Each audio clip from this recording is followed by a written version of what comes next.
فلا ينبغي التعريج عليها عند تربية الأطفال، فهذا قد لا يناسب سنهم وعقليتهم. نعم.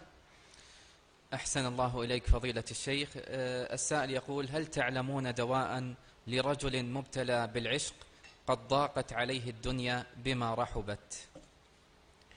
أعظم دواء لهذا أن يتعلق قلبك بالله.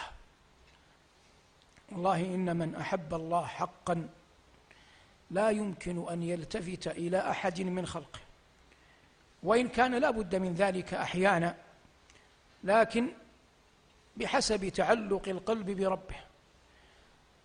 فأنا أنصحك أن تصلي ركعتين وأن تقول في دعائك: اللهم املأ قلبي محبة لك وإقبالا عليك وحياء منك.